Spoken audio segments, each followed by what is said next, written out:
Welcome to the first Taking the Myth recording of 2022. I'm Stephen Knight, and joining me is the excellent Iram of House Ramzan. Iram, Happy New Year. How the hell are you? Happy 2022 to you too. It's going to be a good one, isn't it? I bloody hope so. I'm just sick of this pandemic and restrictions. I'm just hoping life will start going back to normal. I have a holiday planned and I want it to go ahead. Fingers crossed, I'm going to Turkey. Oh, yeah. Yeah, Just, I'm going in spring. Loitering around that Syrian border again. No comment. Allahu Akbar. Well, a few weeks ago, got on a train to London and went to a vaccine mandate protest outside Parliament, and it was a bit crazy. Now, I like to go out and I really enjoy being on the ground with a camera and just speaking to people. I feel like I'm in my comfort zone. Even when it gets a bit hairy, I feel like I enjoy it, kind of thing. Now, my goal when I go to these things, and I often get in trouble because I don't give people what they want, and it's not by design. So, for instance, I've been to protests before that have been described as far-right, racist, fascist protests by the media, and I've been on the ground interviewing people, and not a single person I've spoken to is, at least not openly espousing racist views.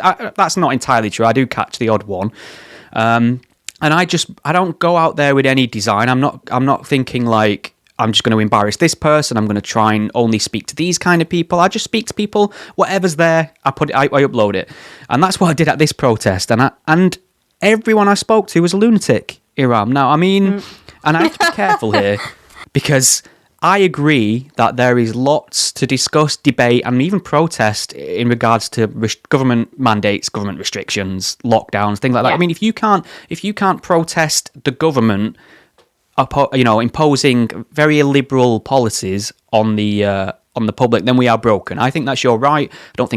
I think people have very good views, very good arguments. I'm very agnostic about mandates and lockdowns, to be fair, so I'm open to it. The problem is, if you was a stranger to wander upon that scene outside Parliament, you would have no choice but to assume they were anti-vax conspiracists, just by the things that were being chanted, just by the signs you could see, just by the individuals that were there.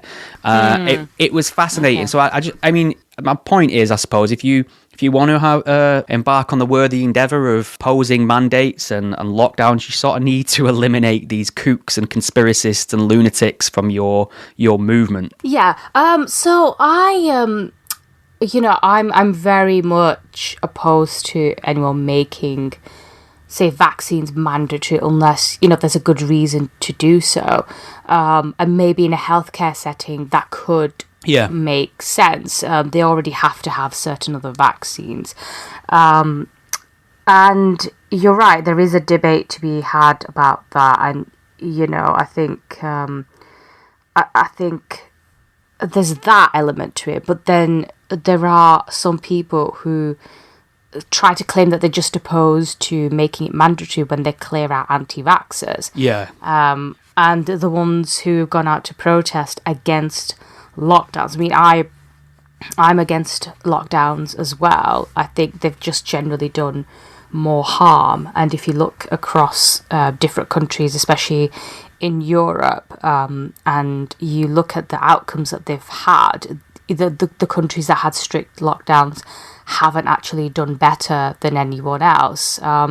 So there's that. But then, you get those people who you encountered at these protests who are basically just, say COVID deniers, and they're anti-vaxxers. They just don't believe in any type of intervention. They probably think COVID is made up, or they think, oh, well, it's probably no worse than flu, blah, blah, blah. And, oh, look, the flu stats have gone down.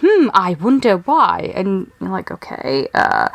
So I think, there's it's good to, when you interview these people, I'm very much of the view that instead of just like challenging them, because I think that sometimes makes people very firm in their views, it just makes them hold on to them stronger. I think sometimes it's best to just give them enough rope to hang themselves with, so to speak, just to air their views, because you do that long enough and people eventually just expose who they really are.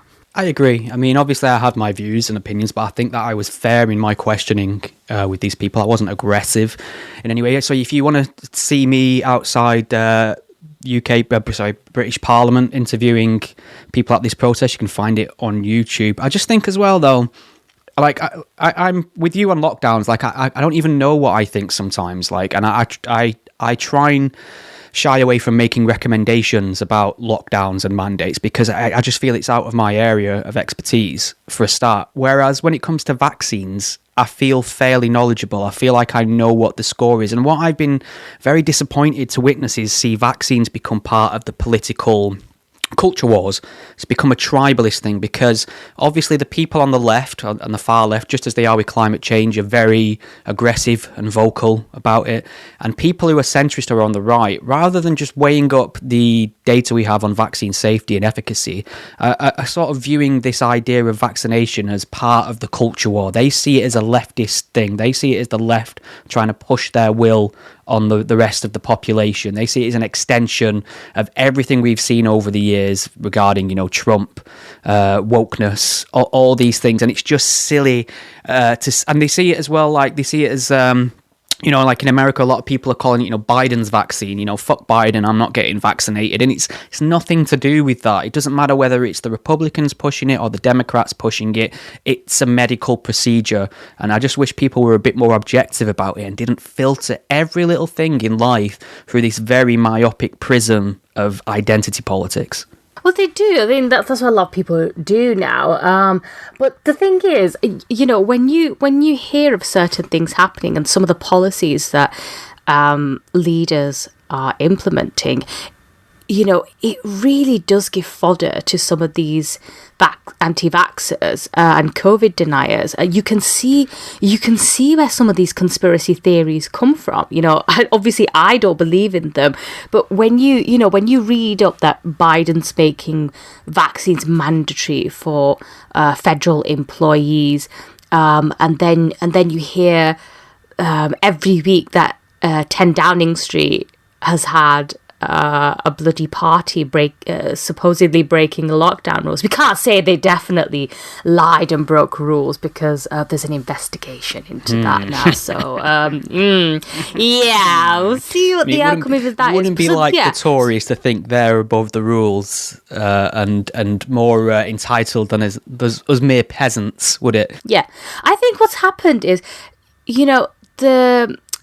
there's been some brilliant interviews on the Unheard website with some good epidemiologists. There's one Israeli one who's talking about Israel and how they introduced this green pass. You had to have a vaccine to enter certain premises, and that was very good for getting people. It was very good for vaccine uptake, basically, and I think that was mostly the point of it, to incentivize people to get it rather than punishing the anti-vaxxers as such. But then, when you have people like him and others in his field who are saying, actually people are still getting COVID even with a vaccine, or they're getting reinfected regardless of the vaccine, and then you think, so what's the point of making it compulsory or shutting out people who haven't had the vaccine from public areas? Because it's certainly helped bring the deaths down. I think that's why, compared to this time last year, our deaths are, very, very low. Last January, you were getting up to 1,500 people a day. It was really bad. And now we've got nowhere near that amount. And what have we done differently? Well, we've got the vaccine now. We've got people who have now had a third shot, which has clearly helped, especially, those who are vulnerable or elderly. But it's not stopped people getting it. It's not stopping people from passing it. on. And he was saying, and other epidemiologists have said that the efficacy of the vaccines was oversold. They the impression that they gave to people, or that people were labouring under the impression that, it's going to be like a silver bullet almost, that you have it, you're not going to get COVID, even though obviously we know vaccines are never 100% effective anyway. You can still get ill. If you have a flu jab, you can still get the flu. And you can see then why it really does sometimes, things like that give fodder to the conspiracy theorists who, only just need an excuse to think, oh, hang on a minute, what's going on here? And then, like I said, you have these, you have the Prime Minister and, the civil servants who were, well, I don't know about the Prime Minister, we can't say that because of the investigation, obs. I'm just saying you had civil servants who were organising drink stews in the middle of lockdown. So, like for people who don't know, although that's all everybody is talking about, there's now an investigation because there were a series of parties allegedly held in Downing Street and other government departments at a time when there were strict COVID rules. So I think the first ones were during May 2020, and at that time you could only meet one other person from outside your family outdoors. I mean, do you remember that time? And it just feels like a lifetime ago, where you just, people went out for one day. They went out once a day to do an exercise, or they went to do their shopping, and for the rest of the week they just wouldn't. Yeah, I couldn't even go for a drive. Like, I couldn't even just take a drive somewhere. You know what I mean? It was like, and I think, so, I mean, obviously there's an investigation ongoing, and the accusations are that, well, we were all suffering the hardship of lockdown, not allowed to see gran, mum or dad, or any of your friends. People in number 10 Downing Street were having parties in the garden, booze-filled parties. They snuck booze in suitcases, apparently. Now, there's two things going on here. There's a little bit of pearl clutching going on about the fact that people are drinking on work time, or that's what they're doing. I don't care about that. I think it's a high-stress job. I think there's a lot of... I mean, it's a British cultural thing as well. There's a lot of jobs where there's a drinking culture, and as long as the work's getting done, I'm not too fussed about that. The point is they were doing it potentially, allegedly, at a time when it was illegal to do so. They were the most draconian measures imposed on the British public since the Second World War, and they just thought they were better than them. The people imposing these rules on us thought they could get away with it. They didn't need to follow the rules. And that the messaging on that, I mean, first of all, the messaging is atrocious, because there's a lot of people who never took COVID seriously, never thought it was a serious issue, are now saying, look, see, that they obviously knew it's not serious enough because they didn't even follow their own rules. And it's just remarkable to me that nobody actually said, guys, the optics on this could be very bad. Not even a moral argument, just a political one. What if somebody finds out? I think if Boris was found knowingly breaching the rules here, I don't understand how he's position's tenable anymore, but it's just depressing. Like, what's the alternative as well? I think that's the only reason why a lot of people are standing by him, because I think who's going to take over, and a Labour government I think would be infinitely worse, because they've always called for more restrictions. They've always wanted more tougher measures. I mean, look at Wales, they've constantly been under strict restrictions, and then you have somewhere like Scotland with the SNP and Nicola Sturgeon just virtue signalling and making up rules just to stick it to Boris. They've been under very strict rules, and they were exactly seeing cases go down either. So clearly it made fuck all of a difference, and it just tells you about the culture there, because if you could do that, surely if you're doing that, having parties during the height of lockdown, it tells you that it was just coming from the top, really, that they thought they could get away with it. Whereas, a few people I know were suggesting that you can't imagine someone like Tony Blair or Gordon Brown letting them get away with it. They would have just come out and said, what the fuck are you doing? Get back. But this we're supposed to be under lockdown. And You're right. There are some people going to say, oh, see, COVID wasn't that serious. But, there is some truth to that. What does it tell you that they were constantly, allegedly, having all these parties and mixing? They didn't think it was anything to be scared about. And it just, I think it's angered people because there were so many people who followed the rules to the letter. They had to say goodbye to loved ones. Actually, no, some of them couldn't even say goodbye. That is heartbreaking to think about, someone who died.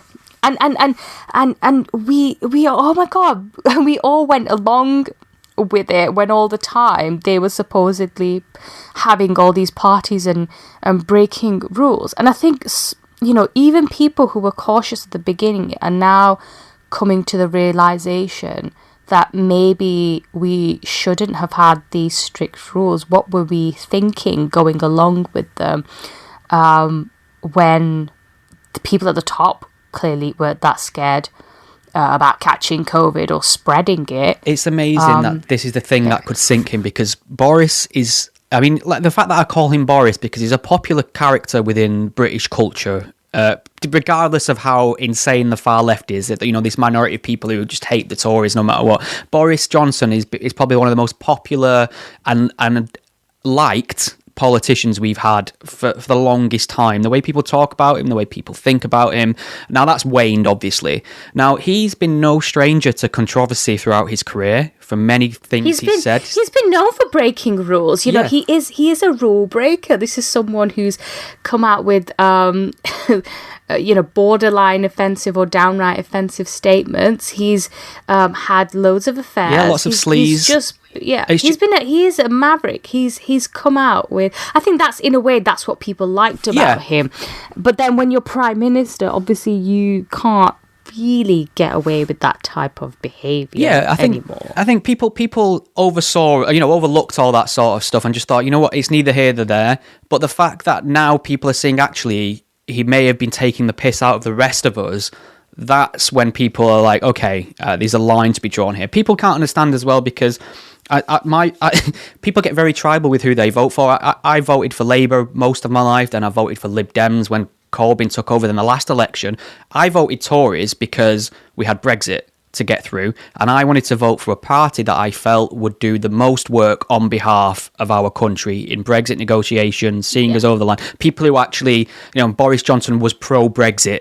Obviously, he's one of the biggest reasons I think people voted Leave. That's why that's why you had so many Labour seats in the north that went Tory. Yeah, he's got an 80-seat majority because of this, because they thought he's going to get Brexit done. But people now, I've tweeted stories critical of Boris Johnson before he was Prime Minister, before I voted for him. I've tweeted stories very critical of him after I voted for him, and people can't get their head around it. They're like, well, didn't you vote for this guy? I'm like, yeah, I didn't vote for like a beacon of moral virtue. I'm not there's nothing about me that's emotionally invested in him as a person like people are with Corbyn. I don't care if he gets... You're not his boyfriend. Yeah. That's it, yeah. If he gets things wrong, I'm going to hammer him. When he gets things right, I'm going to say so. And I will vote for a different party at the next election if I feel like it. I do not want any part of your tribe. Thank you very much. Yeah. I will use my freedom of democracy to do what I want. It was a case of who do you think's going to do best for the country during Brexit? Corbyn's fucking band of merry wankers, or the Tories, which are just marginally better. That's it. It was a shit choice and a shitter choice, and I went with the shit choice. That's it. That's how you should see politics. There should be no loyalty as a voter in politics. That makes no sense whatsoever. Right, that's Tory Partygate. Maybe we should talk about some good news, actually. What is the good news? Is there any good news? A little bit. It's gonna peak and trough. Let's be fair on this episode. This is from the BBC. Harry Miller, legal victory after alleged transphobic tweets. So the BBC goes on to say, an ex-police officer has won a legal challenge against a national policy for forces to record gender-critical views as non-hate crime incidents. Humberside Police visited Harry Miller in January 2020 after a complaint over alleged transphobic tweets he made. and it was recorded on the national database as a non-crime hate incident. But the court appeal ruled on Monday that the guidance was wrongly used and it had had a chilling effect on Mr. Miller's freedom of speech. This is music to this is ear porn. Just hearing myself read this out. I love this, right? So, I mean, maybe the place to start here to explain to people what a fucking non-crime hate incident is. What a joke our country is.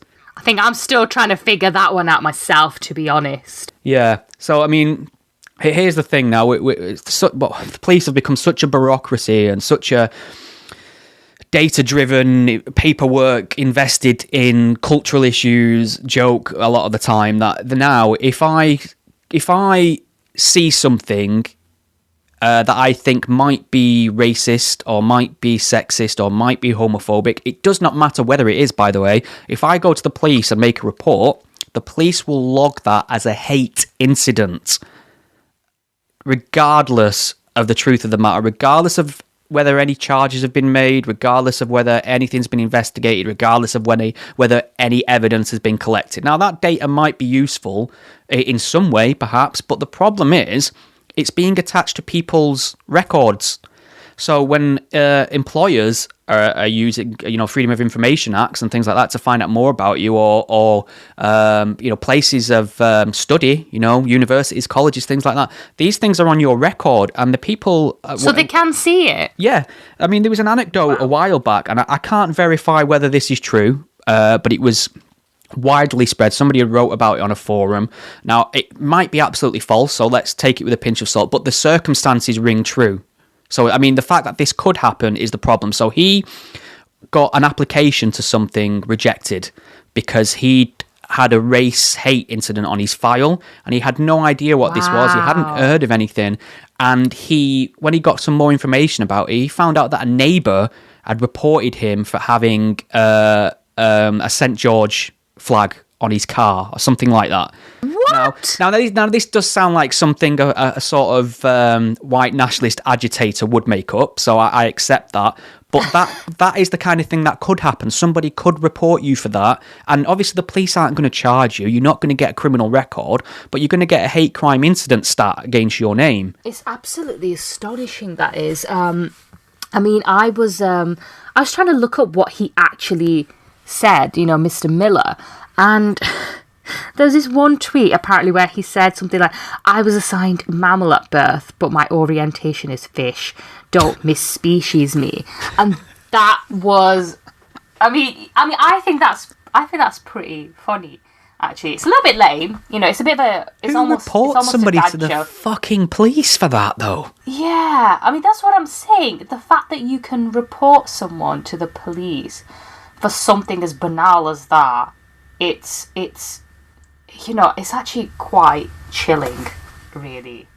I think it's not good for free speech, and I'm very, very glad that he won, because we're just seeing too many of these incidents now where people are getting cancelled or losing jobs because they've said something that isn't even offensive but perceived to be by one person on Twitter or something, and because of that one complaint it has to be taken seriously. It never used to be like this. I don't understand if there was a national outcry and someone had really done something truly heinous, but a tweet, really? Well, just to give you an idea of how crazy it is, so here's the official criteria for a hate incident, right? So this is how the police define it. A hate incident is any non-crime incident which is perceived by the victim or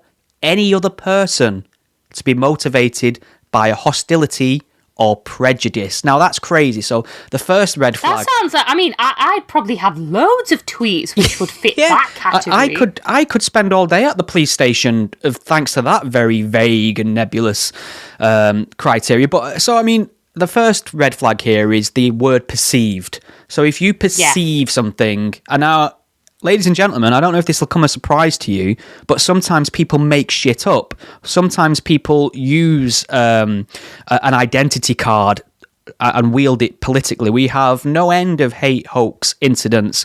So that's that. And of course, they may just be mistaken.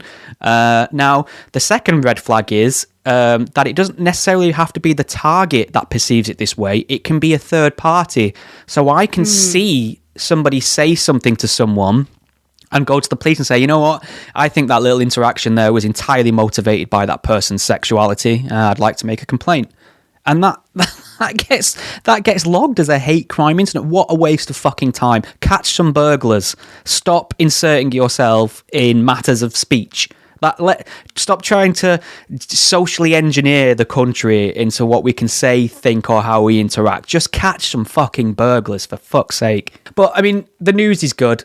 So this gentleman was vindicated in a court of law. Yeah, but it could happen again. But it seems to me like the transgender debate now is the thing that'll get you in trouble faster. I think it's just overtaking racism in this country is the. Do you know what? It really is. It really is. You hear more stories about people misgendering someone than someone actually being racist now.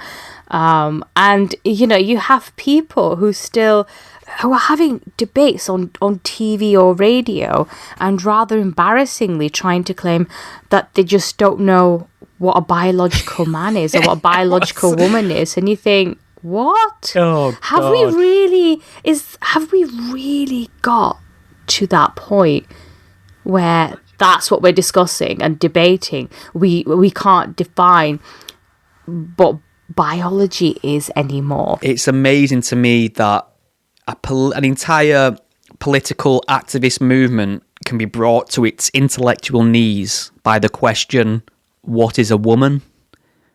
That's like, if you can't clear that bar, a menstruator. Yeah, if you can't clear that basic, like a 6-year-old, like a toddler could probably explain in a coherent way what a woman. My 1-year-old nephew, who can't even speak, could probably explain better what a woman or a man is, for fuck's sake. They know that they can't. They know that they've got two options here. They have to either use biology, which is a perfectly fine objective measure for what a woman is, or they have to then appeal to stereotypes, which then contradicts their progressive view on how sort of fluid gender is and how, gender or sex rather is just a social construct. So they know they're between a rock and a hard place. And, the logical thing to do when your beliefs get wedged in by basic questions is to change your beliefs, but they've got too much invested in it. And it's just, I whinge about this every podcast, but it's not so much that these people exist. It's just the fact that, a lot of people... They have so much influence. That everyone else has gone, okay. Too much influence. These people would have been on the fringes a very long time ago, and now we're just taking seriously what they all say. Did you see that New York Times article which referred to... Was it menstruators? Yeah, new menstruators. I think it was referring to the young girls reaching puberty, but it referred to them as new menstruators. And I think, as Douglas Murray pointed out on his Twitter feed, why is it only women this happens to? You would never find it's true. men that's what I've been saying referred to as ejaculators. See you later, ejaculator. That's what I disgusting. It does like that's not nice, is it? It's not a nice thought. But I mean, menstruators as well. I mean, it's like, it reminds me of the hardcore religious attitude towards women. Women were always seen as like dirty, certainly menstruation in like religious texts and things like that. It feels like that again. It comes from this hardcore, it feels like misogyny. It looks and reads like misogynist. If you were to put up two statements and say, okay, who's this statement come from? A misogynist or a gender activist? which descript, I mean, I can't, how offensive does that sound to you to call a woman a menstruator? Like, shut your mouth, menstruator. It's like... Oh my god, someone called me a menstruator. I just fucking laughing. It's fucking horrible, isn't it? I mean, it's true though, and I've said it so many times on here before, that it is only women that they say it about. It's only women's spaces it's affecting. It's not affecting men. No. At all. I'm sat here with a big tub of popcorn, and you know what the mistake people are making, I've noticed as well. So it's very funny to watch this happen in real time, but there's a lot of women who are invested in this debate who are pushing back from a rights perspective. They don't view trans women as women. I think that's their right. But what's funny is that they're kind of by people who are not very not very versed in this argument. These activist women are perceived as sort of bigots and not very bright. You know, they're lumped into the same category as homophobes and things like that. And it's very funny to watch people find out in real time that actually these women are very fucking well read and know what they're talking about, and have got experience in arguing for rights and why they're important for women. And we've seen it come to a head on various TV shows and radio programs in recent weeks, where their guest where the host has just come in hard with this high and mighty, righteous, I'm better than you kind of attitude because I respect trans people and you're a bigot, and just watch them get absolutely mauled by a woman who knows all the arguments inside out. There's this clip that was going around on Twitter. I think, was it on the Dr. Phil show or something? There was a man who was saying, okay, what is a woman? And they're just like, oh, but what do you mean? You know, they're trying to obfuscate. And he said, look, you know, you go on about, you can't explain what it is, but the thing is, your sex, it just goes right down to even your bones. You know, you could, if we dig up a skeleton hundreds of years later, we can't tell you what they believed or what was in their head, but I can tell you what their sex was. I could tell you whether that was a male or a female. It goes right down to your bones in your DNA. It's not a made-up thing. Anthropologists can tell you, like, it doesn't matter what condition they find a body in, you know, it can be badly charred, burned, you know, they can know absolutely nothing about that person whatsoever, but just by eyeballing it, 9 times out of 10 they can tell you whether they were born male or female. It's just one of them things, like, there is no escaping your DNA and biology. Unfortunately, it is a thing that is constant, and it is a thing that is binary as far as male and female is concerned. And I've said it again, this needn't conflict with rights. People can't seem to think that you can have the right to identify and live your life how you like without sort of coercing the rest of us to play along with things that aren't true. Exactly. I mean, no one really cares, you know, whether you're gay or straight, or whether, you know, you want to dress up as a woman in your spare time. I mean, some people might think that's a bit eccentric, but they'll just say, well, you know, each to their own. No one cares what you do behind closed doors in your private life. Is when you start, as you said, encroaching upon other people's rights and dictated to them what they must do and how they must accommodate you. Otherwise, you're a bigot. That's what people don't like. Well, this is an unusual one, and so, you know, racism is such a massive problem in 21st century Britain. And the racist fascists must be taken out at all cost. Unfortunately, the racist fascists are either non-existent or very good at hiding, so we have to settle for statues instead. So I don't know if you remember at the height of sort of BLM protests and George Floyd, the reaction to his murder, people were targeting statues of anything and everyone. And there was a statue of Edward Colston in Bristol. Now, he had a statue in Bristol because he did a lot for the area in terms of development, jobs, industry, charity, things like that. He was a very wealthy man. But unfortunately, as a man of his time, he was also a slave trader. Now, that was wrong then. It's wrong now. I think the pro-slavery movement dwindled. I don't know about you, Iram. I don't encounter any sort of slave owners in the wild anymore, or any pro-slavery pundits. So, do you know anyone who likes a bit of slavery? It feels like we've dealt with that issue, don't you? Slavery. I mean, that's different to a bit of bondage play. That's a different subject. Yeah, that's that. Oh, okay. Yeah, no, I don't know anybody who partakes in that. What's crazy? I agree. Yeah. So there's this statue of Edward Colston. He was tipped over into the fucking harbour or whatever. Now this is from the BBC. 4 people accused of illegally removing a statue of Edward Colston have been cleared of criminal damage. And that's it. The defendants, who are all from Bristol, apart from one of them, laughed and hugged supporters who were waiting outside after they were released. So they're very happy. Why wouldn't they be? But I don't understand what's happened here, because did they get off on a technicality? Did they get off because the court agreed that this was a worthy endeavour? Are all statues fair game now? Can I go and topple the statue of Frederick Engels in Manchester next time I'm out. Yeah, fuck Engels and Marx. Let's topple Marx as well. You know, are their views on Edward Colston any stronger than my views on Marxism?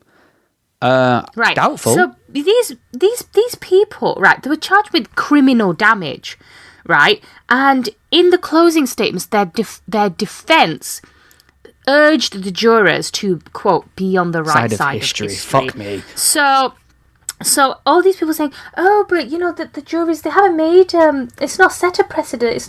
They're not making a political statement with this. Well, yes, they are. They were instructed to be on the right side of history, and because the statue was apparently so indecent and potentially abusive that it constituted a crime in itself. And David Olusoga, the broadcaster and slave trade historian, said, you know, this verdict is a milestone in the journey that Bristol and Britain are on to come to terms with the totality of our history. No, it's fucking criminal damage. You can't go around. You can't go around just knocking down whatever you feel like. Now, we have law and order in this country. I'd understand if you're living in some Trump nicknamed shithole country, you know, where there is no law and order. There's just chaos, or there's no... there's no way of redressing certain grievances that you have under the law. You can get away with certain things there. Maybe breaking the law is moral. Without a justice system, you will see unrule and violence, obviously. You will. Here we have a thing called law and order. You can't go around knocking up statues just because you feel like it. And now this verdict is basically, it's given license to political vandalism, because this is the right type of statue that you can knock down. And sure enough, outside the BBC's broadcasting house, there's a statue by Jimmy Savile. Eric Gill. Yeah, Jimmy Savile. Yeah, I, to be fair, I'd tear that down as well. But so there's a statue there by the paedophile sculptor Eric Gill. Not himself. It's not the way he introduced himself. No. Like you said, it like an official, like the paedophile sculptor, like the paedophile sculpting community. I should have said that a different way, but you know what I mean. There was a sculptor. He was, known later on that he was abusing his family and his family dog. And he abused his family and the family dog as well. That really is the icing on top of that nasty cake, isn't it? And so there's a statue that he made. It's a Prospero and Ariel, and there's a man on there with his bloody hammer, and the police were just fucking watching him do it. And there are so many people suggesting now that you can just get away with doing that if certain people perceive it to be the right target. Yeah. So, this was made by a paedophile. Okay, let's get rid of it then. Oh, he once owned slaves. Okay, yeah, tear it down. Who cares about that? But honestly, I just think this is absolutely ludicrous. At the end of the day, they've just given a green light to woke vandalism. That's it. That's what it is. Culture, history, and public property, private property can't exist at the behest of a mob. They may even be right about the Colston statue, sure, but do it. Go. And people have said they've been trying to get it removed for years, and they've all been given the answer no. Well, then that's that then, isn't it? But I mean, there's something really uncomfortable about this that a lot of people are skirting around, is the fact that this all took place at the height of the reaction to the murder of George Floyd. Now, there is not an inch of me that will attempt or even begin to agree with people who justify George Floyd's murder or talk in support of the police officers there. No, for me, it's incredibly black and white what happened there. And I've argued with people publicly, I've argued with people private. You can't, I don't even have to say it out loud. You can see the video. We all saw what happened. That should never have happened, and there's no excuses. However, there's a secondary aspect of this where we're told that certain statues can't exist of people that are dead hundreds of years ago. We can't have them in public space anymore because of the crimes they committed, because they were bad people, because they did things that don't chime with the laws of today, right? There's possibly an argument there. However, how is that compatible with the idea of plastering George Floyd's image and creating murals in his name all over towns and cities in England, for a start? There was one in the Northern Quarter in Manchester, a big... I saw that, Some dickhead... I mean, see, this is my... George Floyd was a career criminal. He was a bad person, violent against women, armed home invasions. He was not a good man.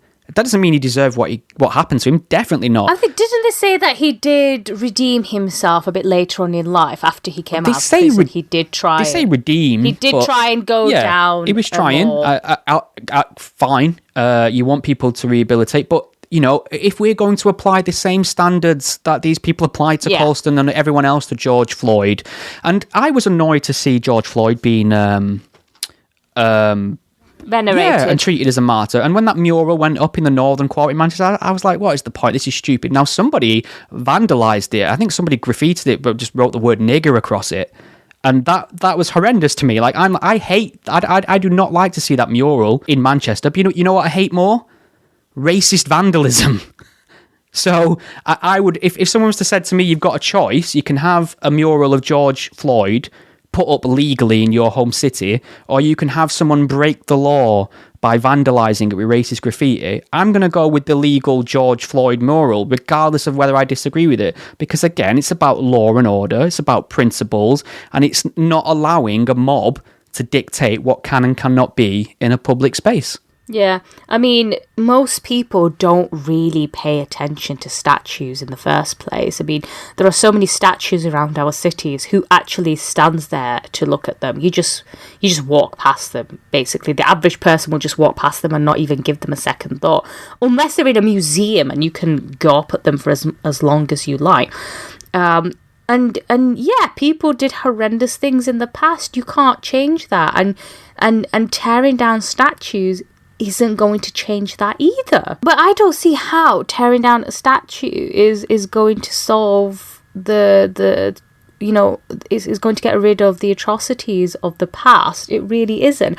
But also, these people who are defending the toppling of Colston, well, what if somebody defaced a statue that was of, I don't know, somebody that they like, some sort of big woke champion. If that was defaced, they would be the first to say, oh, this is criminal damage. Oh, it was done by some racist. Because their worldview is not anchored to principles. That's the issue. And for me, what I'm worried about, and we see this time and time again, no matter how it manifests, is there is always a reaction and an escalation where violence and vandalism is concerned. If it's coming solely from one side, you will get a reaction from the other side, and it is not pretty, and innocent people get caught and hurt in the middle.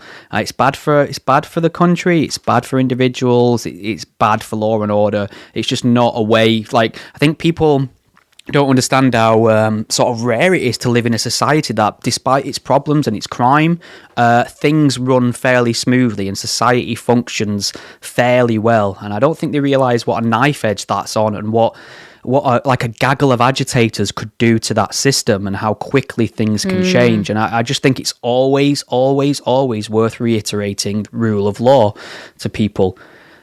Shall we move on to something that's quite controversial? Something we've spoke about, an individual we spoke about many times on the podcast. Oh God, okay. Maajid Nawaz. Now, you and I have both spoke in support of him numerous times. I've sung his praises for years. I've supported one of his organisations financially for a while. And then he seemed to sort of do a 180 in terms of his principles and his focus. That's Maajid Nawaz. Now, he's been, fired from LBC. That's a radio station in the UK. It's sort of like a sort of topical political discussion show, call-in. Now, LBC have let him go. Are you reading between the lines? He's been fired, essentially. Yeah, because his contract was due.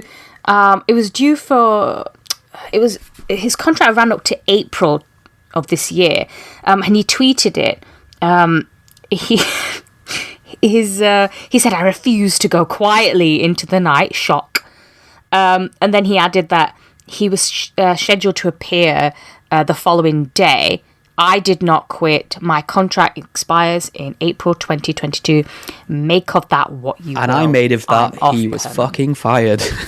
Yeah, I mean, it was only a matter of time because so many people, even his co-hosts, people who were also present on the LBC show, such as Ian Dale, they were saying, right, enough is enough now, Maajid. Your tweets are dangerously irresponsible. Unhinged. You know, and he basically, like, the thing is, he started off fine in the beginning when he was talking about whether lockdowns were affected, should we have gone to... That's fair enough. It started off as a sensible debate. I'm pretty sure, didn't he also start off as being very pro-vaccine as well? Yeah, even before COVID, he was on panel shows debating about, child vaccination, the standard vaccination. Oh, that's it. He came on and he said, we shouldn't punish people, but we should make it... difficult for them to participate in certain activities. So like parents of children who aren't vaccinated. So if your child isn't vaccinated, then they shouldn't be allowed to come to this school because they could infect other children. And that would incentivize parents to vaccinate their children. So which is in effect what a lot of COVID vaccine, like people who are pro-COVID vaccine are saying, to incentivize people to get vaccine. We have to make it mandatory in X, Y, and Z situations so that people have no choice but to have it, rather than literally forcing them. It's persuading them in a different way. So I just found it astonishing he went from that to this. It's interesting because I think it's worth separating what's happening here versus what's not. So it's not about him having a different opinion. He's entitled to his opinion, and LBC is entitled to platform anyone's opinions they want. It's their choice. I suggested about a month before he got the chop that I imagine people at the top at LBC are going to be watching and are going to be very concerned about what he's doing, because LBC, for whatever you think about it, is quite diverse in its output and who it has, and it's not InfoWars. It's not a reactionary thing. They seem to have an editorial standard of sorts, and I think Maajid's fell way below any sort of objective standard when he's on air, and especially when he's tweeting his capacity of an LBC host. And I think he's damaged their brand, and I think too many people at the top have started saying this is dangerous during a public health crisis. So again, it's not about opinions. He can speak about being anti-mandate, he can speak about being anti-lockdown, he can even talk about vaccine safety. That's why wouldn't you want to talk about that? That is a valid... People say you can't talk about vaccine safety. You absolutely can. It's just you have to do it in a responsible, objective manner, which he wasn't. He had some... He wasn't. He was just ranting about it and implying that it was dangerous. Yeah, how can you do that? This is on the back of spending weeks on end pushing and regurgitating any stolen election conspiracy from any source you can think of via his social media.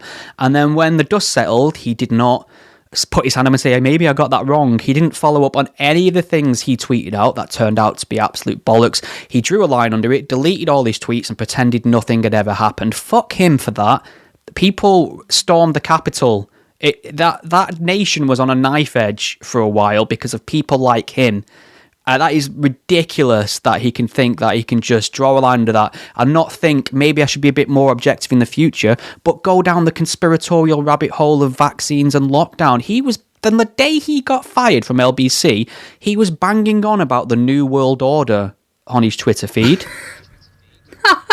Oh my God, the last time I heard that phrase was from bloody... jihadi conspiracy nutters who think the Jews run the world. I remember he had a minister on from a different country, and this poor minister thought they were just going to have a discussion about vaccine rollouts, and fucking Maajid lambasted him about vaccine safety and completely misrepresented the stats. That he threw out a couple of thousand figure on people have died from the vaccine, and this is from Pfizer's own report. And he said it as if it was a matter of fact done deal that this was true, and it's not. It's not causally demonstrated. He can talk about that report.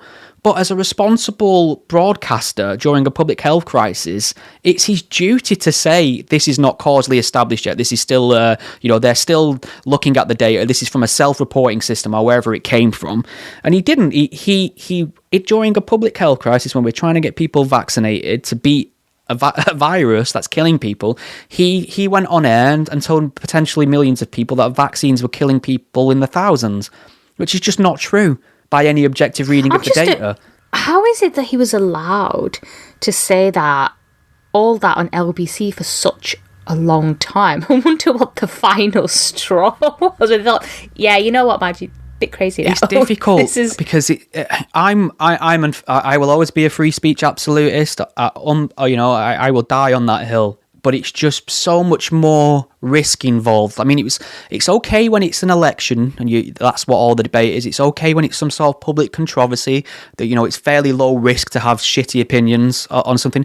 When it's a public health crisis, people are fucking dying or experiencing irreversible injuries from COVID because they believed some nonsense they read on Twitter or Facebook or heard on some podcast about vaccines or about COVID, and that's tragic to me. These bad ideas have massive consequences at a time like this, and I don't need Maajid fired. I didn't necessarily want him fired, but I've no issue with LBC deciding actually he's become a liability. He's doing more damage than good, and he's certainly damaging our brand as a responsible broadcaster. So how he'll invent himself next, I imagine he'll become some sort of YouTube personality or something like that.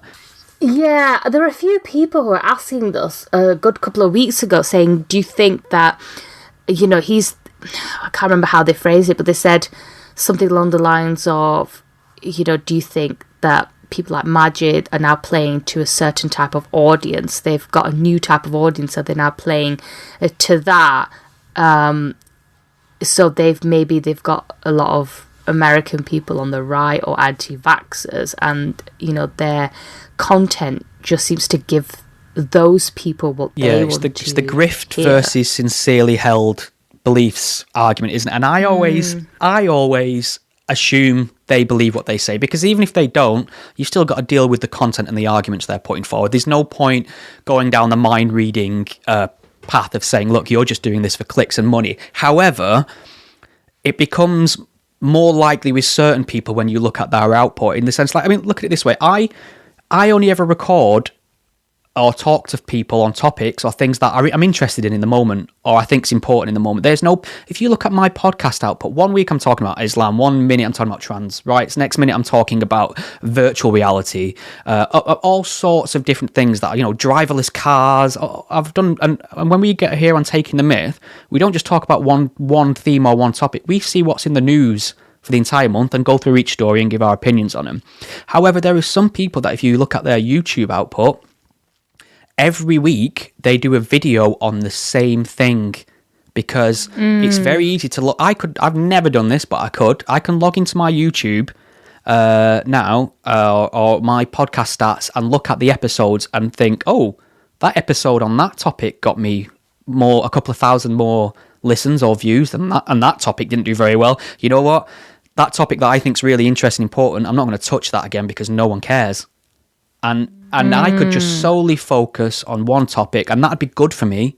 And I don't think about this as a business or a popularity content. I just want to talk about what I'm interested in or what I think's important. And I lose support. I know I do. I know for a fact that every time I tweet out a fucking vegan burger or something, that I'm going to lose followers and people are going to think, look at this fucking idiot.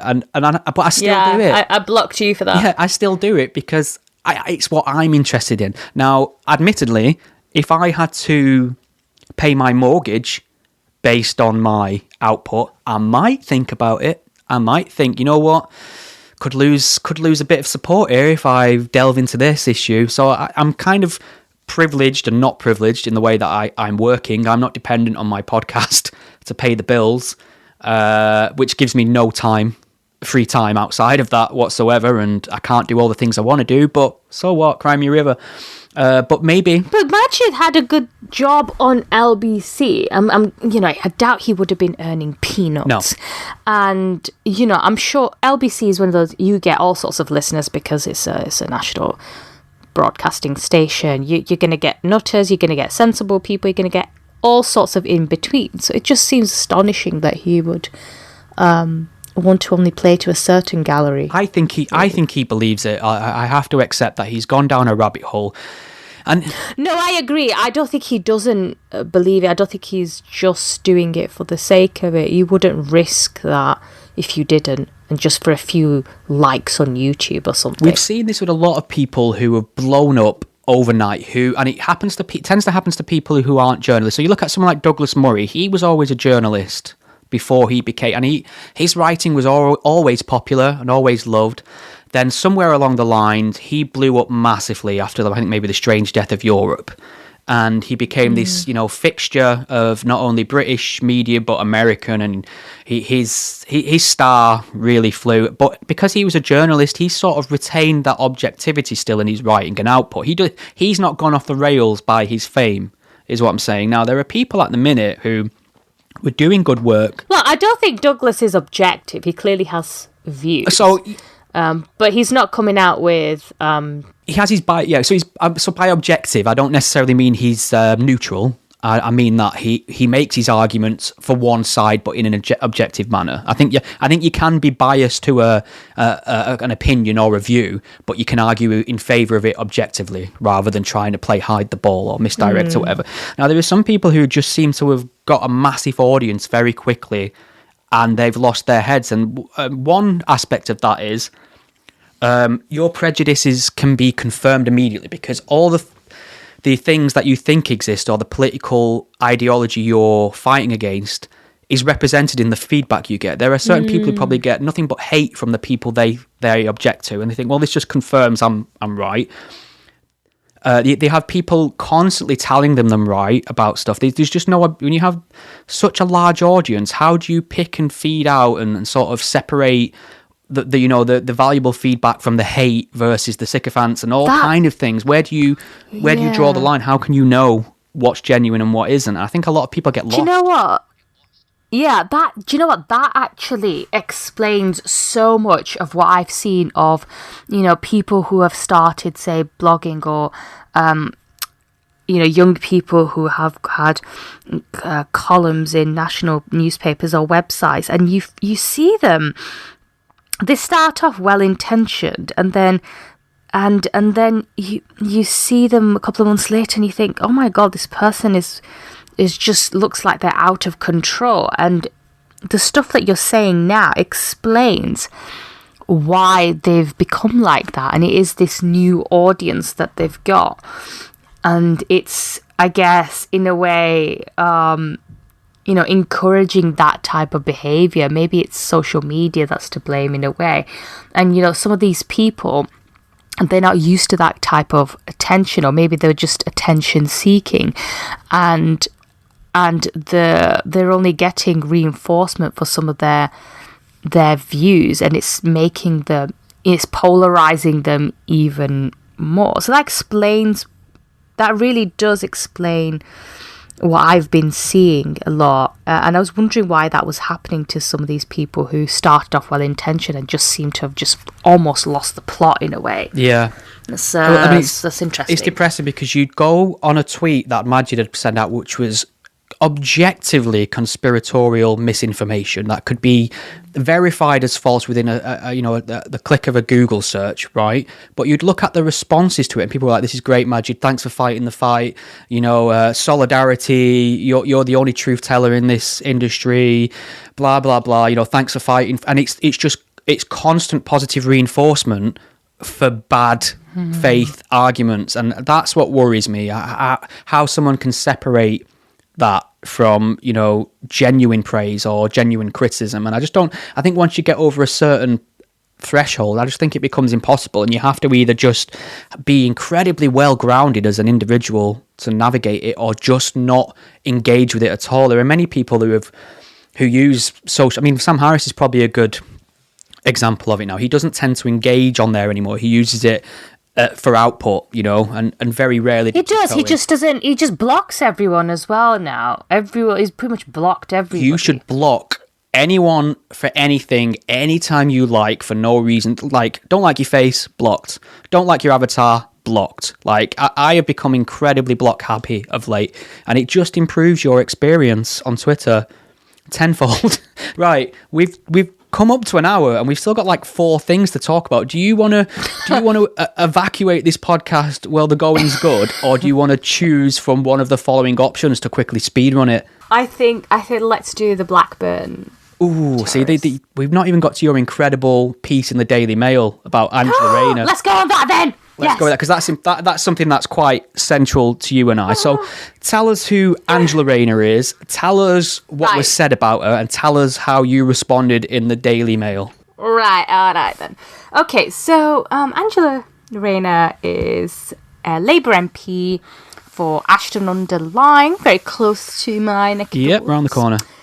Got an auntie that lives there. And Ashton is shit. Anyway, and she's also a deputy leader of the Labour Party, so a very, very high-ranking public figure. And she was on BBC Radio 4's Today programme talking about the various parties at number 10 Downing Street. And several times she asked of the Prime Minister, was you there or not at the party? Was you there? Now, I know a lot of people do speak like that. Sometimes when we're speaking amongst friends, we do let our grammar and standard slip. Sometimes I lop off my G's and T's. I do it. My grammar is one thing. I'm doing it right now. On occasion, yeah. Yeah, we all do it. And she then, so she went on Twitter and said, I've been on the media this morning, so my accent and grammar are being critiqued. I wasn't Eton educated, but growing up in Stockport, I was taught integrity, honesty and decency. Doesn't matter how you say it. Boris Johnson is unfit to lead. Now, it might well be the case, Angela. A lot of people will probably, they'll agree with you on Boris Johnson, but grammar does matter, especially when you are such a public figure. There's no excuse for bad grammar, and she should know better. And I'm afraid she's just playing the not hard done by northern working class card. Every time she says something stupid or she makes a grammatical error, she'll say, oh, you're being prejudiced because I'm from the north, you hate northern accents, blah, blah, blah. I don't think it's that at all. We have several public figures. We have a lot of MPs who have northern accents. They're from all around the country. No one makes fun of their accent. So what is it about you, Angela, that people don't like? It's your behaviour. It's the way you speak. I don't think you need to have enjoyed a privileged upbringing or education to speak well. And I think it's actually quite insulting to working class people to suggest that because of their background, they're not able to articulate themselves well. Some people can't articulate them. Some people aren't articulate. I get it. But to suggest that because you're working class and you can't speak well, it is quite insulting. And, Angela, I wrote about this for the Mail on Sunday, saying that, I'm also from pretty much the same part of the world as you, Angela, but I still manage to speak properly. I get it. She's from a disadvantaged background. She's worked in the care sector. So you could argue that, she's quite authentic in that way. She's an authentic voice for working class people because she'll share their same experiences. But I think she deploys this hard done by northern card far too often, in order to detract from some of her behaviour. She's been heard at conferences saying, Tory scum. Tories are all scum. They're scum. She called a Tory MP scum in Parliament 2 years ago. as well, and she had to apologise. Yeah, what was crazy about that is a lot of like middle class commentators who are pro Labour were defending that and saying that's just how the working class talk. That's just her being an authentic person. And I'm thinking, I don't go around shouting scum at people. Yeah, she said, but she came on later defending those comments, saying, it's just how we speak up north. You know, we jovially say it to each other, scum. I thought... I don't think so. Have I ever called you scum? Not this whenever year. we've met up, have we... No. When we meet up, we don't say, all right, hey, you scum, doing, how scum? are Yeah, you? It's funny because I don't like it. So I'm working class. I'm northern. I had a fairly poor upbringing. Didn't go for wanting for anything. You know, I always fed. I had a happy childhood, but you know, I was the generation of hand-me-down clothes from cousins and things like that. You know, never any holidays. Further than a caravan in Wales, kind of thing. But I was happy. I've got loving, brilliant parents. So I'm of the same ilk, I suppose, as Angela Rayner. I've actually tried to improve the way I communicate over the years as an adult. I'm aware that I have a regional accent. I'm aware that I'm working class, but I don't feel the need to wield that as an identity. I don't feel like I need to use that as an excuse for my shortcomings, or on the flip side of it, make an argument for my nobility. Like this idea of the working class being noble and wearing it on their sleeve.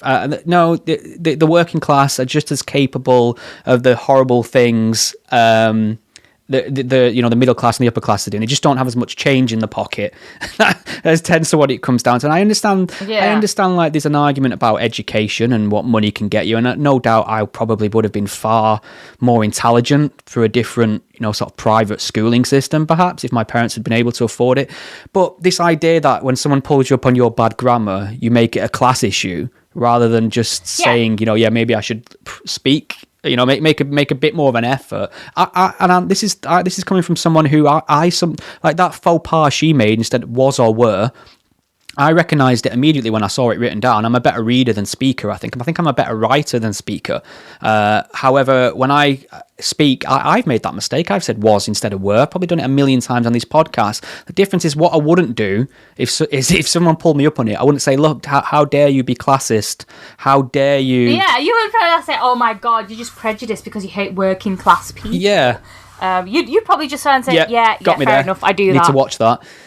So, I don't like identity politics under any guise. I don't like somebody thinking they're better than the rest of us because they're rich, privileged, and upper class. I don't like people thinking they're any better than anyone else because they're, salt of the earth, working class, northern. I don't want to be defined by my class and accent, and I don't think people in power should be making the argument that others should be defined by that either. It's not a recipe for any sort of progress as far as I'm concerned. It's not, and I loathe to quote George Galloway on this, but he would say, "What the fuck has happened to you?" Oh no, but he made a good point. I mean, come on, I bet even Hitler made a good point once. Always with Hitler, always straight to Hitler with you. What? So, oh God, let's edit that part out. Right, first I want to hear what George Galloway had to say, then I want to hear about your views on how virtuous Hitler was. I didn't think this one through. I don't think Hitler did do anything right. Glad we cleared that up. Say that. I'm just pointing out that even a broken clock is right twice a day. Even a broken Nazi. Right. Yeah. So George Galloway is saying, encouraging people to speak a bastardized version of English is not progressive. And he does have a point there.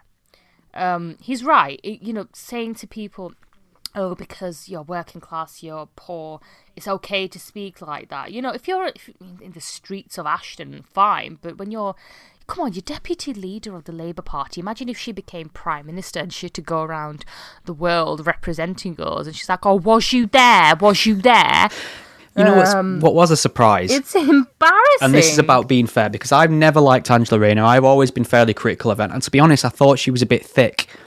And it's not because of the way she speaks, per se, because it's what she says. Because to somebody who's not northern and working class, they probably don't hear any distinction between the way I sound and Angela Rayner sounds. So I know I'm in the same bracket. It's what she says, and I think she's just a terrible politician. However, when she stood in for Keir Starmer at PMQs the other week, I thought she was excellent. Excellent. She were or was excellent. She were excellent. She were proper good. Now, the reason why I wanted to discuss this was not necessarily to bash Angela Rayner, but because we're both northern and we do this podcast, and I wondered if anybody had ever made any remarks to you about the way we speak, our accents. Can they understand us? Because we get listeners from America as well. So I just wanted to hear your views on that. The only feedback I tend to get about the way someone sounds is how much people like hearing you. So maybe there's something in that. Okay. I don't think anyone ever been. These people are very difficult to understand. I think the thing about UK accents, especially in the north, it's so diverse. Like, I mean, if I walk in one direction, I'm in Bury, and they that's where I was born. The really hardcore Bury accent is quite strong. Same with Bolton, which is round the corner. We've got Rochdale, Oldham. They're all within stone's throws of like the city centre of Manchester. And then you've got Salford as well. There's such a massive, diverse change in accents, and then you've got to throw the Scousers into the mix. What the fuck happened there? And we were on this tiny little island where somebody, like, when I went to university, my flatmate grew up round the corner from where I lived and had the thickest, strangest, unusual, North Manchester accent I've ever heard in my life. And people are like, how come you don't sound like that? And I had to explain, I have no idea why he sounds this way. It's just there's so much diversity in the way people speak on this tiny little island, just within Stoke. You could walk out your door and walk for 10 minutes and find someone who sounds completely different from anyone in your family. But he would sound the same as all the people in that postcode area. It's very strange the way accents work in the UK. It really is. And I think to Americans, I think sometimes we do sound all alike, because there was this one American friend who just loved the way I speak. He's like, "Oh, you sound like the Queen," and I was like, "What?" I mean, I'm obviously a queen, but I don't sound like the Queen, come on. So maybe they're a bit more forgiving to our accents than we are with one another. I mean, there is prejudice around accents. I mean, obviously, no one's denying that. Yeah, I think there's an aspirational quality to being working class, perhaps, as well. Like you want to better yourself. I know that, and I suppose what helps for me is like, when you hang up on this call, I've got to go and edit it, so I've got to listen to nearly an hour's worth of my own voice, hearing all the little things I mispronounce, or all the little ums and ahs and fillers and things like that, and hate myself for an hour, because it's bad enough listening to your own voice anyway. But what helps with that, I mean, how that helps in a way, is that I've become ultra aware of all my shortcomings with speech, so it actually helps improve it a little bit. There you go. I think we've solved class. We've solved hate crime incidents. Should we do very, very quickly do the Blackburn? If you've got to, well, it's either that or Twitter questions. I've give you the hard choice there, haven't I? I've dropped you right in it. I've give you the option of the audience or a topic. Fuck the audience. Lost all our followers. This is funny. Like, we've gone from do people pander to their audience, discussing it, to fuck the audience. So I think we're innocent. I think a lot of the questions we've covered, haven't we? I think we should very quickly do the Blackburn one, because that's been a massive story. All right. Well, I'll let you run with that, considering I've just ranted about accents the last 10 minutes. So, I think this was last week or so. It was this horrible story coming from Texas in a synagogue. And you know immediately that it's not going to be good news like that when you hear something like that. So, Malik Faisal Akram from Blackburn in Lancashire, he flew to the US got himself a gun and he took hostages at a synagogue in Texas. He apparently had a criminal record and a history of mental health issues, like they all apparently take notes, Mehdi Hassan. That never happens, apparently, with Muslims or Asians. Yeah. So the 44-year-old, he took 4 hostages in this tense sort of 11-hour siege at the Congregation Beth Israel Synagogue on Saturday evening. Fortunately, all 4 of them survived and they were unharmed. That's great news, isn't it? Doesn't usually go that way. It is. No, exactly. It could have gone a lot worse. Now, the reason why I found some of this very interesting was because he made a phone call to his brother, and the Jewish Chronicle managed to get a recording of this. I don't know how, but wow, well done. And they got the recording of him, and it had a very Four Lions vibe to it, that phone call. It's just the way they're being so casual about it. Like, hey, bro, what's happening? Yeah, bro, I'm just telling you, it's my last phone call to you and that. Yeah, I'm just holding hostages here at a synagogue. Yo, bro, what you doing that for? And so it's just, honestly, the way they're speaking with each other, it's almost as though they're having some sort of family catch up. And to be fair to the brother, he's trying to diffuse him, saying, look, you know what you're doing, it's wrong, don't do that, just come back home. Well, to be honest, I know how serious this situation is, and I know there's no comedy to be found here, sure. However, I listened to the call in full, and I did laugh after minutes of ranting, saying he's going to die, don't grieve for him, he's going to die in the cause, it's what Allah wants, blah blah blah, and then he ends the call with, then he says, I'm off. Anyway, I'm getting off. Now, I don't know. Like he's just going to the shops. That's a very northern, I'm going to, this is a very different meaning in America, but if in England, if you say, I'm going to get off, it just means you're going to leave. It's a very casual way of saying, I'll see you later, I'm getting off. That means I'm leaving. And he's just been ranting all of this stuff he's been spewing, and then he just ends the call with, anyway, I'm getting off. It's it is proper rubber dinghy rapids. It was proper rubber dinghy rapids, bro. So I wanted to write about this piece basically because when I heard that phone call, I was reminded of 4 Lions because that was such a brilliant movie. It's still relevant, brave as well, now. Really, and it does, and it basically it just tells you so much about the mindset of some of these would-be martyrs, that in a lot of cases they're just absolute fucking pillocks. A lot of them are they've got some personal inadequacies and they latch onto this global cause because they think, they're going to get a fast-track route to paradise if they blow themselves up. And a lot of the time they're caught because of the sheer incompetency of these people. And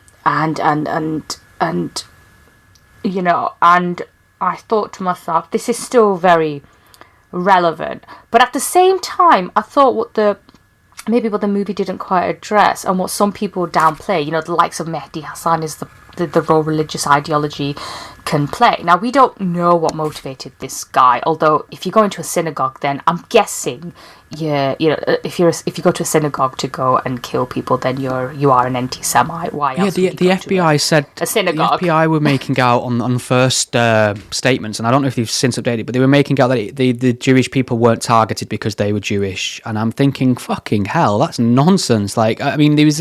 He chose that area of Texas because he thinks he's protesting the unjust arrest of a terrorist who's been thrown away, lock and key in Texas. What's she called? Afa Sadiq, is it something? Sadiq or Sadiq? It's Afia Sadiq. Afia Sadiq. And he basically went to this synagogue and told them to get on the phone to have her released. He thinks the Jews have got the power to have her released. Now, if that doesn't set off your anti-Semitic alarm bells, straight away it should do, and the FBI should be knowledgeable enough to know that an alleged or purported Islamic fanatic storming into a synagogue to make demands of Jews about something completely unrelated. But the fact that the FBI didn't think maybe we shouldn't discount the anti-Semitism outright. Maybe we should say we're investigating it rather than say we don't think it's related. I don't think that's going to be of any comfort to Jewish communities, because we've seen this a million times. How many times does some religious nutjob shoot up some event and then go and find the nearest kosher market or the nearest synagogue straight away? Jews are on the firing line when it comes to far-right extremism and Islamic extremism. And in some cases, they have to worry about the far left too.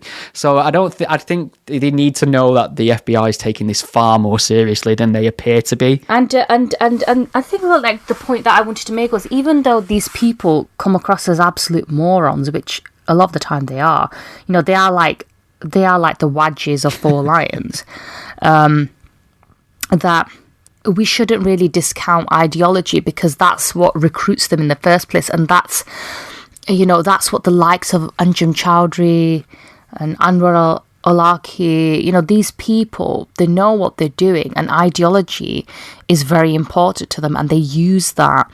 To lure in these people. And whenever you hear people saying, oh, this has got nothing to do with Islam is peaceful, religion is peaceful, it doesn't condone this, you think, well, okay, fine, you might practice it peacefully, you might be a law-abiding citizen and you're an absolutely great person, but at the end of the day, they still use religious text to draw people in, and they can justify it. They can. You might have a counter argument to that, fine, but to immediately dismiss any religious link to this, I think again, is I don't think we're being very honest. Yeah, well, look at it this way: people are saying it's purely political because it on the face of it is a political cause. Okay, but explain why a Muslim British man from fucking Blackburn has got a political interest in a jailed Muslim woman in Texas. What's the link there? Yeah. So you have to look at it that way. Of course, perhaps it's political, but I don't think you can separate political and religious ideologies so easily. One tends to inform the other a lot of time with religious extremists, as we've seen. Right. I think we've nailed it. What do you reckon? I need to go to the loo. I was just about to say, my bladder's like, come on, mate, wrap it up. Wrap it up. What a lovely note to end it on. Iram, absolute effing pleasure, as usual. Thank you.